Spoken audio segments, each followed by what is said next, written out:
இந்த வெளியில் நம் கர்த்தருடைய வார்த்தைக்கு நேராக நாம் கடந்து செல்வோமாக. ஒரு புது மாதத்திற்கு நேராக கர்த்தர் நம்மை நடத்தி வந்தவர். அதிகால வெளியிலே அவருடைய சமூகத்திலே வாஞ்சியோடு தேடி ஓடி தேவனுடைய சமூகத்திலே கர்த்தரை அவரை புகழ்ந்து அவரை போற்றி அவர் உங்களை நடத்தி வந்த எல்லாவற்றுக்காக, உங்களை சுமந்து வந்த எல்லாவற்றுக்காக, உங்களுக்கு கொடுத்தவைகளுக்காக, உங்களை விசாரித்தவைகளுக்காக அதிகால வேளையிலே நீங்கள் நன்றி சொன்னீங்க. நன்றி சொன்னது மாத்திரமல்ல, இந்த புதிய மாதத்தை காண செய்த தேவனுக்கு மனதார ஸ்தோத்திரங்களை ஏறெடுத்து நல்ல ஒரு ஆராதனை நீங்கள் கர்த்தருக்கு நீங்கள் ஏறெடுத்திருக்கிறீர்கள். ஆகவே என் தேவனாகிய கர்த்தர் உங்களை அவர் வெறுமையாய் விடுகிறவரல்ல. அவர் தம்முடைய வார்த்தையை உங்களுக்கு கொடுத்து அவர் பேச உங்களை ஆசீர்வாதத்தோடு சமாதானத்தோடு அனுப்ப அவரும் வாஞ்சி உள்ளவராய் இந்த காலவெளியில் நம் மத்தியில் இருக்கிறார். அவருடைய வார்த்தையை நாம் கேட்க இந்த வேளையில் நம்முடைய வேதத்தை நாம் திருப்பிக் கொள்வோமாக. இந்த மாதத்திலும் கர்த்தர் நமக்கு கொடுக்கிற வாக்கு தத்தமாக அவர் வாக்கருளியே அவருடைய வார்த்தையை நாம் கேட்க பிரசங்கியின் புஸ்தகம் 9ஆம் அதிகாரம் 7ஆம் வசனத்தை நான் உங்கள் மத்தியிலே நான் வைக்கிறேன். எக்லிசியஸ் சாப்டர் 9 verses 7. பிரசங்கியின் புஸ்தகம் 9ஆம் அதிகாரம் 7ஆம் வசனம் நான் வாசிக்கிறேன், கவனி.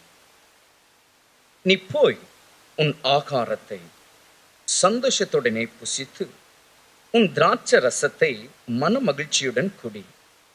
தேவன் உன் கிரியைகளை அங்கீகாரம் பண்ணியிருக்கிறார். வார்த்தை நான் திரும்ப வாசிக்கிறேன், கவனியேன். நீ போய் உன் ஆகாரத்தை சந்தோஷத்துடன் புசித்து உன் திராட்சை ரசத்தை மன மகிழ்ச்சியுடன் குடி. தேவன் உன் கிரியைகளை அங்கீகாரம் பண்ணியிருக்கிறார். இந்த மாதம் கர்த்தர் நமக்கு தருகிற அந்த வசனத்தின் இருந்து அந்த வார்த்தை என்ன? தேவன் உன் கிரியைகளை அங்கீகாரம் பண்ணியிருக்கிறார். ஹல்லேலூயா. விசுவாசிக்கிறீங்களா? ஹல்லேலூயா. ஆமா, உங்கள் கிரியைகள் எல்லாவற்றையும் ஆண்டவர் என்ன சொல்றாருன்னா, நான் அங்கீகாரம் பண்ணியிருக்கிறேன். அப்படின்னா அக்செப்ட் பண்ணிக்கிறேன். அப்படின்னா என்ன அர்த்தம்?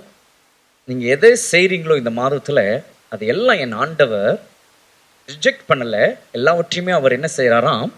அக்செப்ட் பண்ணிக்கிறாராம். ஆங்கிலத்தை அந்த வார்த்தை அப்படிதான் சொல்லப்பட்டிருக்கிறது.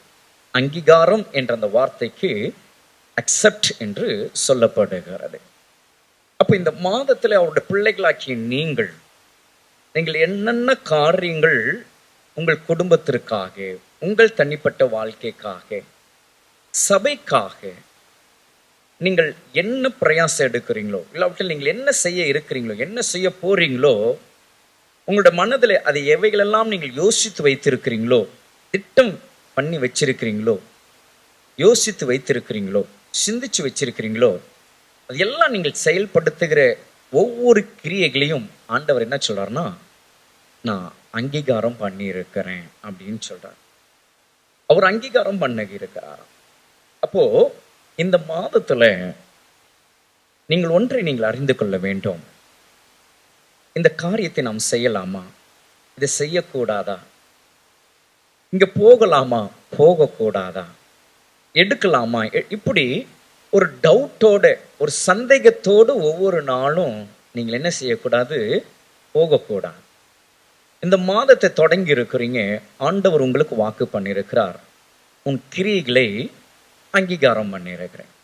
அப்படின்னா உங்களோட வேலையெல்லாம் நான் அக்செப்ட் பண்ணிக்கிறேன், நான் எடுத்துக்கிறேன், நான் எதையுமே நான் ரிஜெக்ட் பண்ணலை, நான் எதையும் நான் ரிஜெக்ட் பண்ண மாட்டேன். அப்போ இந்த மாதம் எல்லா காரியங்களையும் அப்படின்னா அது உங்களுக்கு பிரயோஜனமா இருக்கும், அது நன்மையா இருக்கும், இது ஆசீர்வாதமா இருக்கும்னு சொல்லி எதையெல்லாம் இந்த மாதத்துல உங்களுக்காகவோ, இல்லாவிட்டால் உங்கள் கணவருக்காகவோ, உங்கள் மனைவிக்காகவோ, உங்கள் பிள்ளைகளுக்காகவோ, சபைக்காகவோ, ஊழியங்களுக்காகவோ, என்னென்ன காரியங்கள் நீங்கள் இது நன்றா இருக்கும் என்று எண்ணி நீங்கள் செயல்ல இறங்குறீங்களோ, அது எல்லாமே ஆண்டவர் என்ன சொல்றாருன்னா, நான் அங்கீகாரம் பண்ணுகிறேன், நான் அக்செப்ட் பண்ணிக்கிறேன், எல்லாத்தையும் நான் எடுத்துக்கிறேன் அப்படின்னு அவர் சொல்றார். அப்ப எதையுமே இந்த மாதம் 29 நாட்களும் அவர் எதையும் அவர் தள்ளி விடுகிறவர் அல்ல. ஒருவேளை நீங்க இது இருந்தா நல்லா இருக்கும், இது கிடைச்சா நல்லா இருக்கும், இது என் குடும்பத்துல இருந்தா, இப்படி நீங்க எதை நினைச்சு நீங்க பிரயாசம் எடுக்கிறீங்களோ இல்லாவிட்டால் செயல்படுறீங்களோ இனி செய்ய இருக்கிறீங்களோ அது எல்லாமே ஆண்டவர் என்ன சொல்றாருன்னா அதை நான் அக்செப்ட் பண்ணிக்கிட்டேன். பண்ண போறேன்னு சொல்ல, அவர் அக்செப்ட் பண்ணிக்கிட்டேனே அவர் சொல்றார். ஆல்ரெடி நான் அக்செப்ட் பண்ணிக்கிட்டேன். அப்போ இந்த மாதத்தில் நீங்கள் எல்லாவற்றையும் தைரியமாக, நீங்கள் சந்தோஷமாக, மகிழ்ச்சியாக இந்த 29 நாட்கள் இந்த மாதம் முழுவதும் நீங்கள் கடந்து போக வேண்டும் என்பதுதான் கர்த்தருடைய ஆசையா இருக்கு. ஹல்லேலூயா, ஹல்லேலூயா. அப்போ கடந்த மாதம் இருந்தது போல இந்த மாதம் இருக்கும் நீங்க நினைச்சு ஒருவேளை நீங்க இங்க வந்திருக்கலாம். இல்லாவிட்டால் கடந்த மாதம் ஒருவேளை நீங்க அநேக நேரங்கள் பலவிதமான காரியங்களை குறித்து, பலவிதமான வேலைகளை குறித்து, அது இப்படி ஆயிடுச்சு, அது அப்படி ஆயிடுச்சு, இது முடியாம போயிடுச்சு, அது நடக்காம போயிடுச்சு, இது கிடைக்கலையே, அது கிடைக்கலையே, பல காரணங்களினால் ஒருவேளை நீங்க அநேக நேரங்களில் சோர்ந்து போய் நீங்க மகிழ்ச்சியா இருக்க வேண்டிய அந்த தருணங்கள், நீங்கள் சந்தோஷமா இருக்க வேண்டிய தருணங்கள் எல்லாம் ஒருவேளை நீங்கள் கடந்த மாதத்தில் நீங்கள் விட்டு இருக்கலாம். ஆனால் இந்த மாதம் அப்படி அல்ல. என் ஆண்டவர் என்ன சொல்றாருன்னா, நீங்கள் இந்த மாதத்துல என்ன செய்றீங்களோ அது எல்லாமே நான் என்ன செய்றேன், அக்செப்ட் பண்ணிக்கிறேன், நான் அங்கீகாரம் பண்ணுகிறேன் அப்படின்னு கர்த்தர் சொல்லுகிறார். இது ஆண்டவர் நமக்கு சொல்றாருன்னா இது ஒரு சாதாரணமா இதை நம்ம எடுத்துக்கவே கூடாது. அப்ப அவர் நம்மளுடைய வாழ்க்கையிலே நம்முடைய கிரியைகள் இந்த மாதத்தில் நாம் செய்கிறவைகளை அவர் அக்செப்ட் பண்ணிக்கிறார், அவர் அங்கீகரித்துக் கொள்ளுகிறார்னா அதற்கு ஒரு 3 காரணங்கள் இருக்கு. அவர் சும்மா அவருடைய பிள்ளைகளுடைய காரியங்கள் இல்லாவிட்டால் நம்ம செய்கிற காரியங்களை அவர் நான் அக்செப்ட் பண்ணிக்கிறேன், நான் அங்கீகரிச்சுக்கிறேன் அப்படின்னு அவர் சொல்லலை. அதற்கு ஒரு 3 காரணங்கள் இருக்கு. அதை தானே இந்த நேரத்தில் நான் உங்களுக்கு காண்பிக்க விரும்புகிறேன். நீங்கள் எபிரேய பாஷையில நீங்கள் பார்த்தீங்கன்னா இந்த அங்கீகாரம் என்ற அந்த வார்த்தைக்கு ரட்சா அப்படி என்ற வார்த்தை சொல்லப்பட்டிருக்கிறது. ரட்சா அப்படின்று அதற்கு நிறைய பொருள் கொடுக்கப்பட்டிருக்கிறது, நிறைய அர்த்தங்கள் சொல்லப்பட்டிருக்கிறது. ஆனால் அதுல ஒரு 3 காரியங்கள், அதில் பல விதங்களிலே அதற்கு அர்த்தங்கள் இருந்தாலும் இந்த வார்த்தைக்கு ஒரு 3 காரியங்கள் சொல்லப்படுது. அது என்ன அப்படின்னு பார்த்தா, அவர் உன் கிரியைகளை அங்கீகாரம் பண்ணுகிறார் அப்படின்ற அந்த வார்த்தைக்கு ஏன் அங்கீகாரம் பண்றார், எதனால அங்கீகாரம் பண்றார், இந்த மாதத்துல நீங்கள் எதை செய்தாலும் அவர் அங்கீகரிப்பேன்னு சொல்ல காரணம் என்ன, இந்த நாட்கள்ல நீங்கள் எதை செய்ய நீங்கள் ஆரம்பித்தாலும், நீங்கள் எங்கே போனாலும், நீங்கள் எங்க வந்தாலும் அதெல்லாம் நான் அக்செப்ட் பண்ணிக்கிறேன் அப்படின்னு சொல்றதற்கு காரணம் என்ன, எதை வச்சு அவர் அந்த காரியத்தை இன்றைக்கு அவர் உங்களுக்கு ப்ராமிஸ் பண்றார் அப்படின்னா ஒரு 3 காரியங்கள். அந்த எபிரேய பாஷையினுடைய அந்த பொருளுக்கு சொல்லுகிற காரியம் என்ன நீங்க அப்படி பார்த்தீங்கன்னா, முதல் காரியம் நீங்கள் ஆதியாகமம் 33ஆம் அதிகாரம் 10ஆம் வசனத்தை நீங்கள் வாசிச்சீங்கன்னா அங்கே வேதம் இப்படியாக ஒரு வார்த்தை அந்த இடத்துல சொல்லப்படுகிறது, எழுதி வைத்திருக்கிறது. அது என்ன அப்படின்னு பார்த்தீங்கன்னா, அதற்கு யாக்கோபு அப்படி அல்ல, உம்முடைய கண்களில் எனக்கு தயவு கிடைத்ததேயானால் என் வெகுமதியை என் கையிலிருந்து ஏற்றுக்கொள்ளும், நீர் என் மேல் பிரியமானீர், நான் உம்முடைய முகத்தை கண்டது தேவனுடைய முகத்தை கண்டது போல் இருக்கிறது என்று அந்த இடத்துல அந்த வார்த்தை சொல்லுதில்லை. அந்த வசனத்துல ஒரு வார்த்தை இப்படி எழுதியிருக்கிறது பாருங்க, நீர் என் மேல் பிரியமானீர். பிரியமானீர் அந்த வார்த்தை, அந்த பிரியமானீர். அப்போ எபிரேய பாஷையிலே ரட்ஸ்ஹா என்று சொல்லப்படுகிற அந்த அங்கீகாரம் என்ற அந்த வார்த்தைக்கு பொருள் என்ன அப்படின்னு பார்த்தீங்கன்னா பிரியம், பிரியம். அப்போ தேவன் நம்மேல் அவர் பிரியம் வைத்திருக்கிறதுனால தான் அவர் என்ன சொல்றாருன்னா, நான் அக்செப்ட் பண்ணிக்கிறேன், என் பிள்ளைங்களை அவங்க செய்கிற எல்லா காரியத்தையும் நான் அக்செப்ட் பண்ணிக்கிறேன். நல்லா தெரிஞ்சுக்கிங்க, இந்த அக்செப்ட் அப்படின்னா நான் அங்கீகரிக்கிறேன் அப்படின்னா அவர் நம்மளுக்கு ஃப்ரீடம் கொடுக்கிறாருன்னு அர்த்தம், ஒரு பர்மிஷன் கொடுக்கிறாருன்னு அர்த்தம். அப்போ அந்த பர்மிஷனை நம்ம வாங்கிக்கிறோம், அந்த ஃப்ரீடம் நம்ம எடுத்துக்கிறோம், ஆண்டவரிடத்திலிருந்து நமக்கு அந்த உத்தரவு வந்துருச்சு அப்படின்னு சொன்னா அவருடைய பிள்ளைகளாகிய நாம் ரொம்ப கவனமா இருக்கணும். அவர் எல்லாவற்றையும் அக்செப்ட் பண்றாருன்னா நம்ம செய்கிற காரியங்கள் ரொம்ப கவனமா இருக்கணும். ஏன்னா நம்ம செய்கிற காரியங்கள் அது ஆசீர்வாதமாய் நமக்கு இந்த மாதத்துல அது நம்மளுக்கு உண்டாகணுமே தவிர நம்ம செய்கிற காரியங்கள் நம்மளோட வாழ்க்கையில சாபமாய் முடிந்து விடக்கூடாது. அதுல நீங்கள் ரொம்ப கவனமா இருக்கணும். ஏன்னா அவர் அக்செப்ட் பண்ணிக்கிறார்னா, நீங்க ஒரு தவறு செஞ்சா கூட அவர் அக்செப்ட் பண்ணிக்கிறார். அது நீங்க நல்லா புரிஞ்சுக்கணும். பொதுவாய் அந்த வார்த்தை அவர் இந்த இடத்துல அவர் கொண்டு வருகிறார். இந்த மாதத்துல அவர் நமக்கு ப்ராமிஸ் பண்றது என்னன்னா, நன்மையோ தீமையோ எதையெல்லாம் நம்ம செய்யறோமோ எல்லாத்தையும் அவர் அக்செப்ட் பண்றார். அப்போ நம்ம நன்மையை செஞ்சோம்னா ஆசீர்வாதம், தீமையை செஞ்சோம்னா அது நமக்கு சாபம். அப்போ நம்மளுடைய கரத்துல தான் ஆண்டவர் நமக்கு விட்டு கொடுக்கிறார் இந்த மாதத்தை.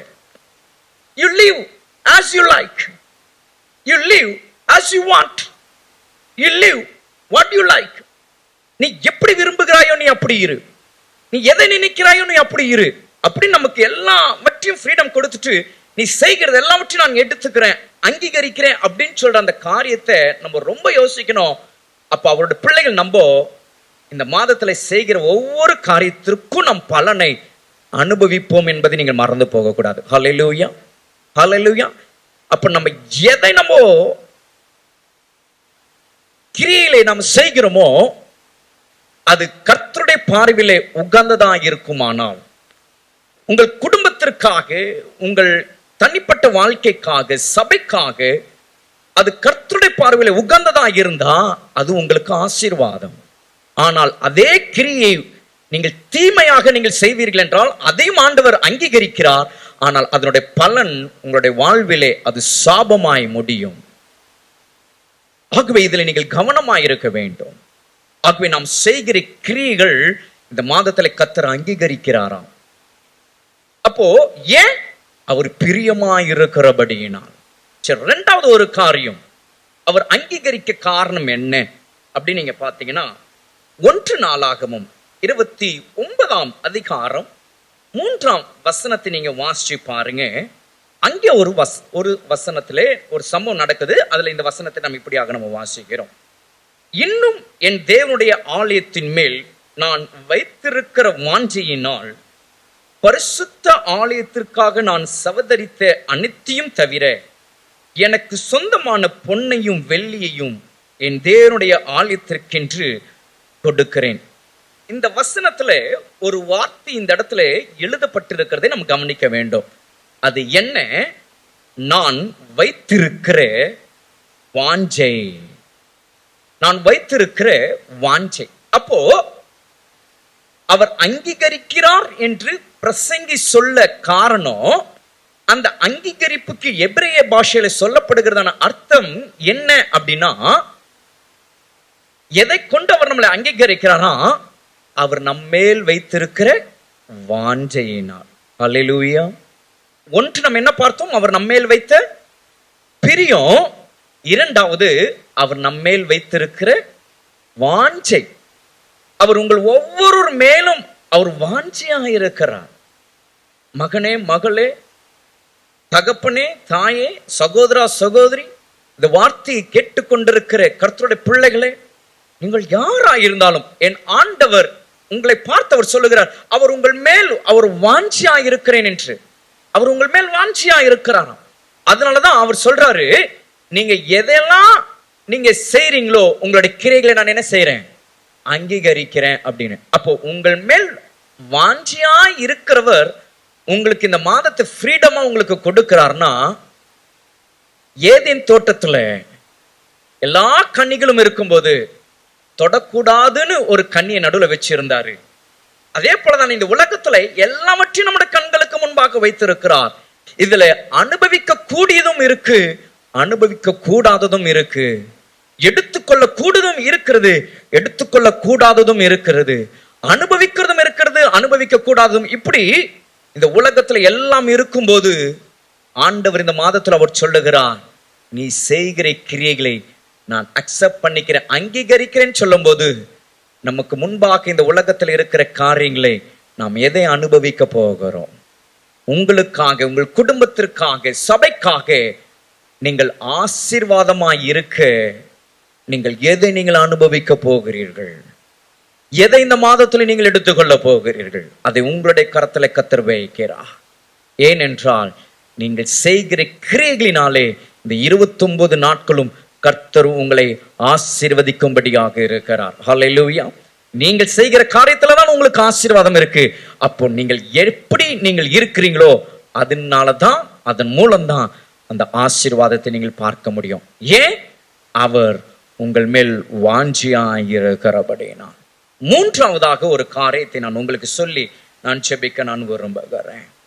அங்கீகாரம் என்று அவர் சொல்ல காரணம், நான் அங்கீகரிக்கிறேன் சொல்ல காரணம், மூன்றாவது ஒன்று நீதிமொழிகளின் புஸ்தகம் 3ஆம் அதிகாரம் 12ஆம் வசனத்தை நீங்கள் எடுத்து வாசிப்பீர்கள் என்றால் அங்கு வேதம் இப்படியாக சொல்லுகிறது. Proverbs chapter 3 verses 12 says like this. நீதிமொழிகள் 3ஆம் அதிகாரம் 12ஆம் வசனம் இப்படியாய் சொல்லுகிறது. தகப்பன் தான் நேசிக்கிற புத்திரனை சிட்சிக்கிறது போல கர்த்தரும் எவனிடத்தில் அன்பு கூறுகிறாரோ அவனை சிட்சிக்கிறார். அப்ப இந்த வசனத்துல ஒரு வார்த்தை இப்படியாய் சொல்லப்படுகிறது, அன்பு. ஹல்லேலூயா.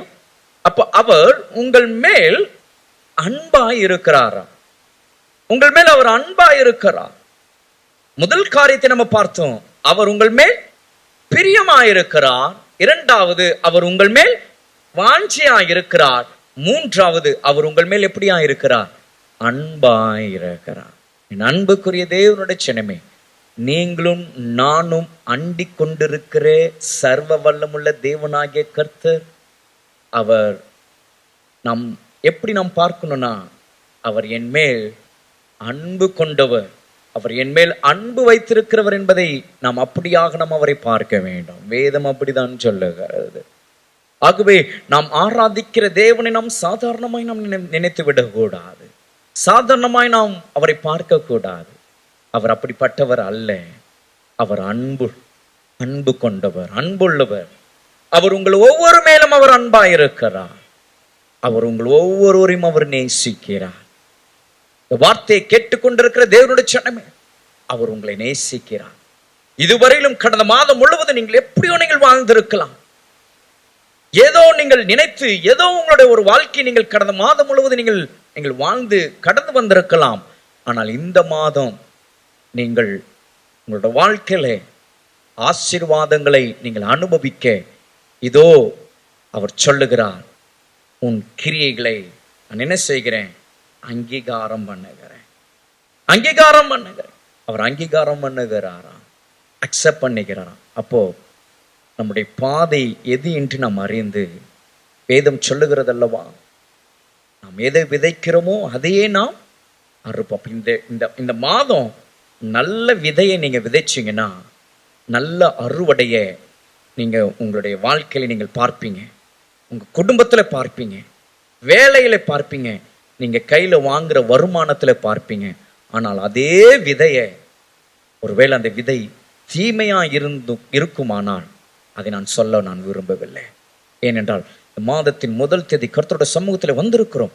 கர்த்தர் எல்லோரையும் அவர் ஆசீர்வதிக்க அவர் விரும்புகிறார். அவர் ஆசீர்வதிக்கவே அவர் தம்முடைய வார்த்தையை அவர் பேசிக் கொண்டிருக்கிறார். வேதம் சொல்லுகிறது, இந்த இடத்துல நம்ம பார்க்கிறோம் அல்லவா, தேவன் உன் கிரியைகளை அங்கீகாரம் பண்ணியிருக்கிறார். அவர் அங்கீகாரம் பண்ணியிருக்கிறார். வெளிப்படுத்தின விசேஷத்துல 7 சபைகளை குறித்து நம்ம பார்க்கிறோம் அல்லவா. 7 சபைகளையுமே பார்த்து ஆண்டவர் சொன்ன ஒரு காரியம், உன் கிரியைகளை அறிந்திருக்கிறேன். ஒவ்வொரு சபையும் பார்த்து அவர் சொன்ன ஒரு காரியம், உன் கிரியைகளை அறிந்திருக்கிறேன், உன் கிரியைகளை அறிந்திருக்கிறேன். 2-3 அதிகாரத்துல நம்ம பார்க்கிறோம். அதே 22ஆம் அதிகாரம் கடைசி அதிகாரத்துல நீங்க வந்தீங்கன்னா கடைசியா அவர் சொல்லி முடிக்கிறார். தொடக்கத்துல உன் கிரியைகளை அறிந்திருக்கிறேன் என்று சொன்னவர் முடிவில் அதனுடைய பதிலை அவர் எப்படி சொல்லி முடிக்கிறார்னா, அவனுக்குரிய கிரியைகளுக்கு தக்க பலன் என்னோடு கூட வருகிறது என்று சொல்லுகிறார். அப்போ ஒரு பலன் நமக்கு அவர் வரும்போது வருது. ஆனால் இந்த மாதத்துல நம்முடைய கிரியைகளுக்கு தக்க பலன், அந்த ஆசீர்வாதத்தை பெற்றுக்கொள்ள நாம் கர்த்தருடைய கரத்துல நாம் ஒப்பு கொடுத்தவர்களாக. எப்படி நம்ம ஒப்பு கொடுக்கணும்?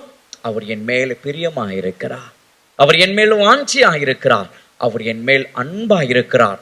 அவர் என்னோட வாழ்க்கையில இந்த மாதத்துல எனக்காக, என் குடும்பத்திற்காக, சபைக்காக நான் செய்கிற காரியங்கள் அது என் வாழ்க்கையில அது ஆசீர்வாதத்தை கொண்டு வரும். அந்த ஆசீர்வாதத்தை நான் அனுபவிப்பேன் என்று சொல்லி நீங்கள் அப்படியாக நீங்கள் கர்த்தருடைய கரத்தில் நீங்கள் உங்களை ஒப்பு கொடுக்கும் போது இந்த மாதம் முழுவதுமே ஆண்டவர் உங்களை வழி நடத்தி செல்ல அவர் உண்மையுள்ளவராக இருக்கிறார். எத்தனை பேர் விசுவாசிக்கிறீங்க?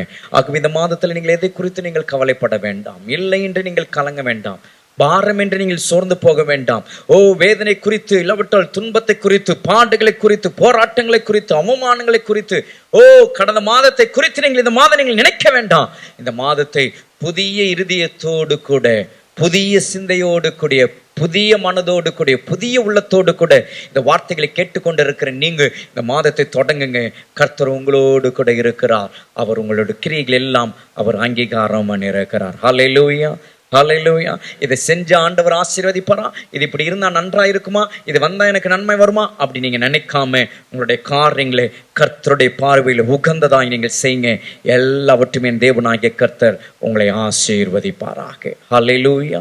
நம்ம யாவரும் இருக்கிற இடத்துல நம்ம எழுந்து நின்று கண்களை மூடி கர்த்தரை நோக்கி நம்ம ஜெபிக்க போகிறோம். ஆசீர்வாதத்தோடு கூட நம்ம கடந்து போக இந்த வேளையிலே கர்த்தருடைய ஆவியானுடைய கரங்களில் நம்மை முற்றிலுமாய் தாழ்த்துவோமாக. Praise Jesus. அவர் சொல்லுகிறார், உன் கிரியைகளை அங்கீகாரம் பண்ணுகிறேன். I accept your work. I accept thy work. உன்னுடைய கிரியைகளை நான் அங்கீகாரம் பண்ணுகிறேன், அங்கீகாரம் பண்ணுகிறேன். அவர் அக்செப்ட் பண்றாருனாலே இதுல நம்ம ரொம்ப கவனமா இருக்கணும். எல்லாவற்றையும் அவர் அக்செப்ட் பண்றேன்னு சொல்றாருன்னா நம்முடைய ஆண்டவரை நம்ம சாதாரணமா எடுத்துக்கொள்ள கூடாது. ரொம்ப கவனமா இந்த மாதத்துல அவருடைய ஆசீர்வாதங்களை நம்ம நிறைவாய் அனுபவிக்கணும், நிறைவாய் அனுபவிக்கணும்.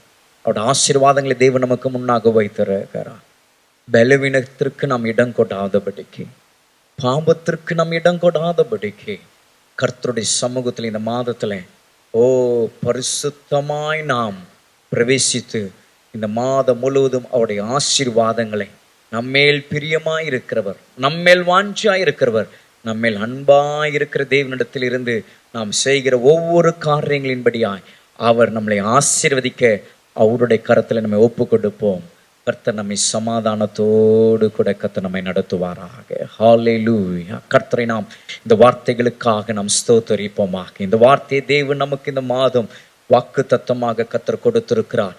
அங்கீகாரம் பண்ணுகிறேன் என்று சொல்லி, நான் அக்செப்ட் பண்றேன்னு சொல்லி அவர் நமக்கு வாக்கு பண்ணியிருக்கிறார்.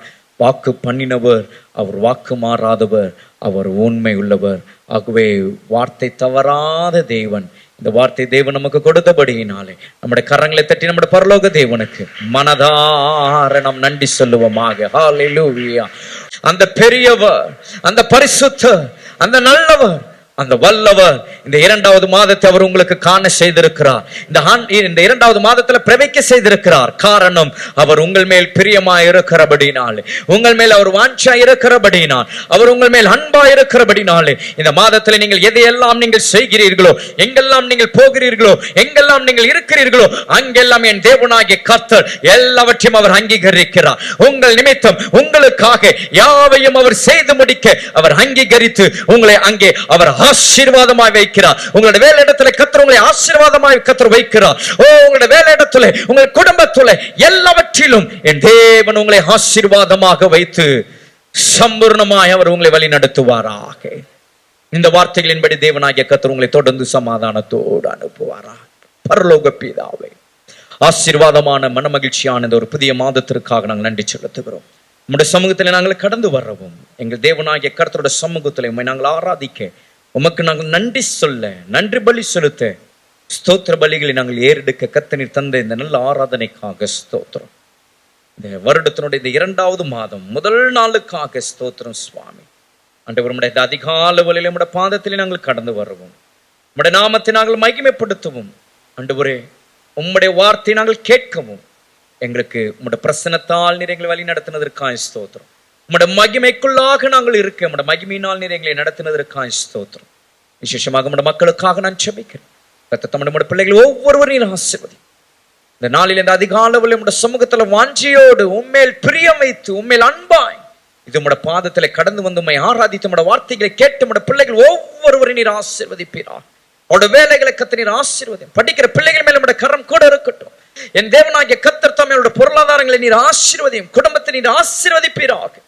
தொடர்ந்து கர்த்தர் அவளை மேன்மைப்படுத்தி கர்த்தர் வழி நடத்தும்படி ஜெபிக்கிறேன். எம்எல்டி குடும்பத்தார் ஒவ்வொருவரையும் ஒன்ற கருத்தில் ஒப்பு கொடுக்கிறோம்.